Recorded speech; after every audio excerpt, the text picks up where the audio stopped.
Hi hello friends, welcome back to our channel. ഇനി വരാൻ പോകുന്ന ഒരു അപ്കമിങ് എപ്പിസോഡിൻ്റെ റിവ്യൂയിലേക്ക് എല്ലാ കൂട്ടുകാർക്കും സ്വാഗതം.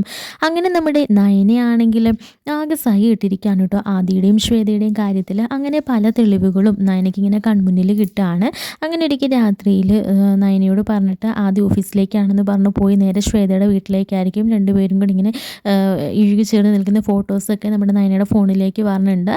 അതിനുശേഷം നമ്മുടെ നയനയാണെങ്കിലും ഓഫീസിലേക്ക് ചെല്ലുന്ന സമയത്ത് നയനയോട് പോലും പറയാതെ പെട്ടെന്നൊരു അത്യാവശ്യം ഉണ്ടെന്ന് പറഞ്ഞിട്ട് ഓഫീസിൽ നിന്ന് ഇറങ്ങിയിട്ട് നേരെ നമ്മുടെ ശ്വേതയുടെ വീട്ടിലേക്കായിരിക്കും പോകുന്നത്. അവിടെ ശ്വേതയുടെ എക്സ് ഹസ്ബൻഡ് വന്നിട്ട് ബഹളവും വഴക്കും ഒക്കെ ഉണ്ടാക്കുന്നുണ്ട്. ആ സമയത്തും ആദിയുടെ പേര് പറഞ്ഞിട്ടായിരിക്കും പുള്ളി വഴക്കൊക്കെ ഉണ്ടാക്കുന്നതും ഒക്കെ. അതെല്ലാം കൂടെ കേട്ടിട്ട് ആകെ തകർന്ന് നിൽക്കാണ് കേട്ടോ നയന.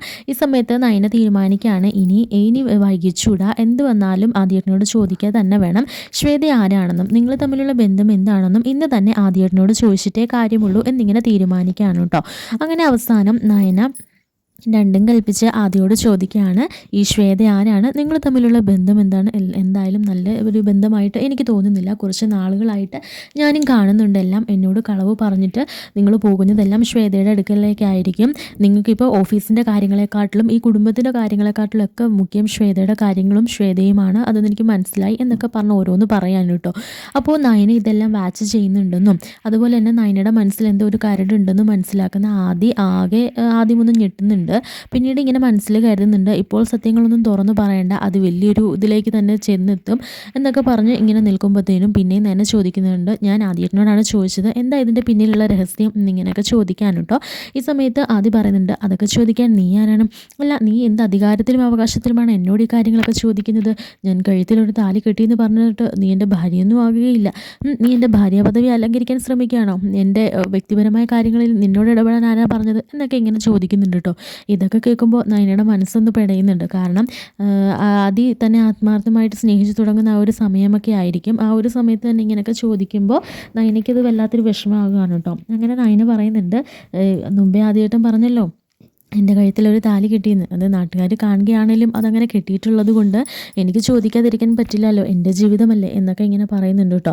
ഉടനെ തന്നെ ആദ്യം പറയുന്നുണ്ട്, അല്ല നിന്നെ ഞാൻ എന്ത് കണ്ടിട്ടാണ് എൻ്റെ ഭാര്യയാക്കേണ്ടത്, ഞാൻ അങ്ങനെ സ്നേഹിക്കേണ്ടത്, അങ്ങനെ പരിഗണിക്കേണ്ടത്?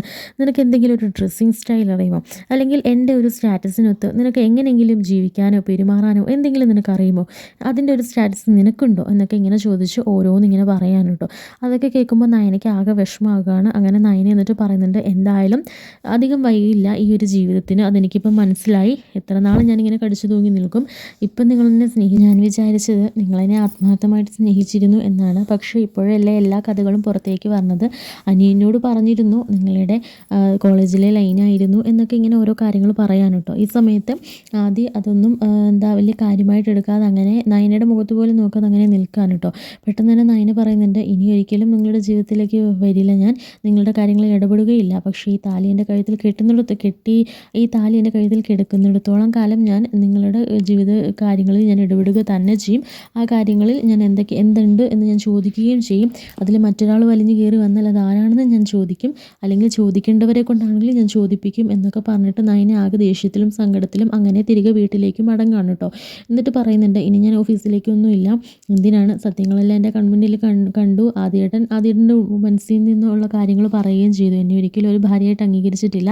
കാരണം ആദ്യേട്ടൻ്റെ സ്റ്റാറ്റസിനൊത്ത ഒരാളല്ല. ആദ്യേട്ടൻ വിചാരിക്കുന്ന പോലെ അല്ലെങ്കിൽ കരുതുന്ന പോലെ ഡ്രസ്സിങ് സ്റ്റൈലോ അല്ലെങ്കിൽ അതിൻ്റെ പെരുമാറ്റത്തിനോ ഒന്നും എനിക്കൊന്നിനും പറ്റില്ല, അല്ലെ എനിക്കൊന്നിനും കഴിയില്ല. അതുകൊണ്ട് തന്നെ ആദ്യേട്ടന് മാച്ചായ ഒരാളെയല്ല ഞാൻ. അത് ആദ്യേട്ടൻ പറയാതെ പറഞ്ഞു. അതുകൊണ്ടായിരിക്കും മാച്ചായ ആളെ തേടി ആദ്യേട്ടൻ പോയത്. എന്തായാലും അതങ്ങനെ നടക്കട്ടെ, ഞാനിനി ആരുടെയും ജീവിതത്തിൽ ഇടങ്കോലിടാനില്ല എന്നൊക്കെ പറഞ്ഞ് നിൽക്കുമായിരിക്കും കേട്ടോ.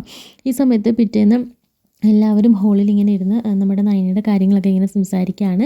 അതായത് നയന പൂജാ കാര്യങ്ങൾ ചെയ്യുന്നതും ഫുഡ് ഉണ്ടാക്കുന്നതും വീട്ടിലെ എല്ലാവരുടെയും കാര്യങ്ങൾ നോക്കിയിട്ട് ഓഫീസിലേക്ക് പോയി ഓഫീസിലെ കാര്യങ്ങൾ ഭംഗിയായിട്ട് ചെയ്യുന്നതും അങ്ങനെ എല്ലാ കാര്യങ്ങളും മുത്തശ്ശനും മുത്തശ്ശിയും വീട്ടിലുള്ള എല്ലാവരും കൂടി ഇങ്ങനെ ചർച്ച ചെയ്യുകയാണ്.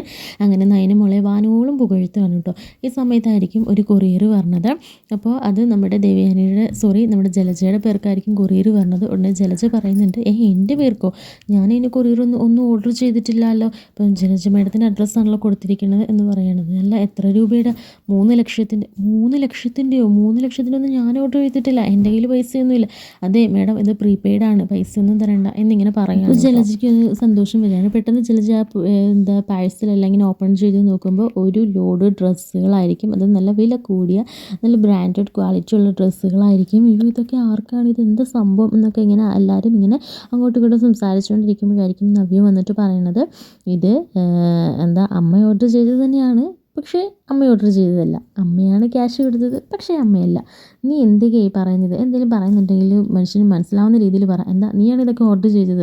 3 ലക്ഷം രൂപയ്ക്ക് നീയാണ് ഇതൊക്കെ ഓർഡർ ചെയ്തത് എന്നിങ്ങനെ ചോദിക്കുമ്പോഴത്തേക്കിനും ഉടനെ നവ്യ പറയുന്നുണ്ട്, ശരിയാണ്, ഞാനാണ് ഓർഡർ ചെയ്തത്, പിന്നെ അമ്മയുടെ ക്രെഡിറ്റ് കാർഡ് യൂസ് ചെയ്തിട്ടാണ് ഓർഡർ ചെയ്തതും, പക്ഷേ ഇത് എനിക്കല്ല, എനിക്ക് വേണ്ടിയിട്ടാണ്.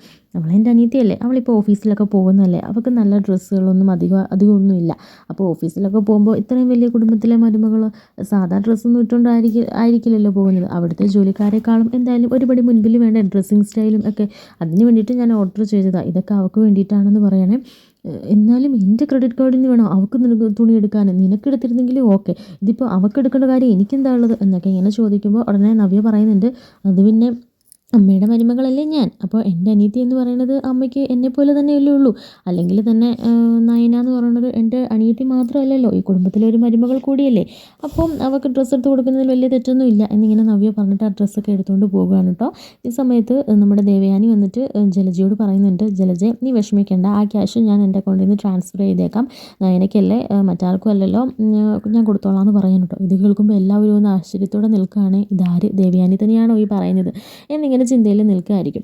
അതിന് ശേഷമാണെങ്കിൽ നമ്മുടെ നവ്യ ആണെങ്കിൽ തൻ്റെ കയ്യിലുള്ള മേക്കപ്പ് പ്രോഡക്ട്സും അതുപോലെ തന്നെ നവ്യയ്ക്ക് പറ്റുന്ന രീതിയിലുള്ള ഹെയർ സ്റ്റൈലുകളും അങ്ങനെ എല്ലാം ചെയ്ത് നമ്മുടെ നയനനെ അടിപൊളി ലുക്കിൽ ഇങ്ങനെ കൊണ്ടുവരുന്നുണ്ട്. ഇത് കാണുന്ന എല്ലാവരും ഒരു നിമിഷം ഒന്ന് എണീറ്റ് പോകുന്നുണ്ട് കേട്ടോ. ഇത് നയന തന്നെയാണോ എന്നിങ്ങനെ ചോദിക്കുന്നുണ്ട്. നയന സ്റ്റെയർ ഇറങ്ങി വരുമ്പോൾ എന്തായാലും അടിപൊളിയായിട്ടുണ്ട് കേട്ടോ നയന എന്നിങ്ങനെ പറയുകയാണ് എല്ലാവരും. എന്നിട്ട് പറയുന്നുണ്ട്, ഇപ്പോഴാണ് മൂർത്തീസ് ഗ്രൂപ്പിൻ്റെ ആ ഒരു സീറ്റിൽ നീ ഇരിക്കേണ്ട ആ ഒരു ഗെറ്റപ്പ് ആയത് എന്നൊക്കെ ഇങ്ങനെ പറഞ്ഞ് എല്ലാവരും വാനോളം പുകഴ്ത്തുന്നുണ്ട്. പക്ഷേ നയനയ്ക്ക് അതൊന്നും ഒട്ടും തന്നെ അങ്ങ് ഇഷ്ടമാകുന്നില്ല. കാരണം നയന എപ്പോഴും ഒരു നാടൻ ലുക്കും അതുപോലെ തന്നെ വളരെ കുറഞ്ഞ മേക്കപ്പ് ഒക്കെ ചെയ്യാൻ ഇഷ്ടപ്പെടുന്ന ഒരാളായതുകൊണ്ട് തന്നെ നയനയ്ക്ക് അതിനോടൊന്നും വലിയ യോജിപ്പില്ലായിരുന്നു. എന്നിട്ട് നവ്യയോട് പറയുന്നുണ്ട്, ഇതൊക്കെ വേണോ, എനിക്കിതിനൊന്നും താല്പര്യമില്ല ചേച്ചി എന്നൊക്കെ പറയുമ്പോൾ, അതൊന്നും പറഞ്ഞാൽ പറ്റില്ല, ഞാനല്ലേ പറയണത്, ഇത് ഇട്ടുകൊണ്ട് തന്നെ നീ ഇന്ന് ഓഫീസിൽ പോയാൽ മതി, എല്ലാവരും നിന്നെ കണ്ണ് വെക്കണം, അതാണ് എൻ്റെ ആഗ്രഹം എന്നൊക്കെ പറഞ്ഞ് നവ്യ എന്തോ കരുതിക്കൂട്ടി ചെയ്യുകയാണ് കേട്ടോ. അങ്ങനെ ശേഷം നമ്മുടെ നയനയാണെങ്കിൽ ഓഫീസിലേക്ക് പോവുകയാണ്. ഇപ്പോൾ കാറിൽ വന്നിങ്ങനെ ഒരാൾ ഇറങ്ങുന്നത് കാണുമ്പോൾ ഇത്ര ബിൽഡപ്പ് കൊടുത്ത് വന്ന് ഇറങ്ങുന്നത് ഇതാരായിരിക്കും എന്നിങ്ങനെ ആദ്യം ഇങ്ങനെ നോക്കുമ്പോഴത്തേക്കിനും ആയിരിക്കും വന്ന് ഇറങ്ങുന്നത് നമ്മുടെ നയനയായിരിക്കും. ആദ്യം ആകെ അന്തം വിട്ടു പോകുന്നുണ്ട് കേട്ടോ. കാരണം ഒട്ടും പ്രതീക്ഷിക്കുന്നില്ല, ഒരു സാധാ സാരിയും അതുപോലെ തന്നെ ഒരു ചെറിയൊരു കമ്മലും പൊട്ടും ചന്ദനക്കുറിയൊക്കെ തൊട്ട് വരുന്ന ഒരു പെൺകുട്ടി ഇനി നല്ല മോഡേൺ ഡ്രസ്സിൽ അടിപൊളിയായിട്ട് ഒരുങ്ങി വരണ കണ്ട് ആദ്യം തന്നെ ഒന്ന് വാവിളിച്ച് പോകുന്നുണ്ട് കേട്ടോ. അങ്ങനെ കാണിച്ചുകൊണ്ടാണ് ആ ഒരു എപ്പിസോഡ് കഴിയുന്നത്. ഇതൊക്കെ ഇപ്പോൾ വരാനിരിക്കുന്ന എപ്പിസോഡുകളാണ്. അപ്പോൾ എൻ്റെ ചാനൽ ആദ്യമായിട്ട് കാണുന്നവരുണ്ടെങ്കിൽ ഇതുപോലുള്ള അപ്കമിങ് എപ്പിസോഡുകൾസ് റിവ്യൂസ് കേൾക്കാൻ താല്പര്യമുള്ളവർ ചാനൽ ഒന്ന് സബ്സ്ക്രൈബ് ചെയ്തേക്കണേ. Thank you.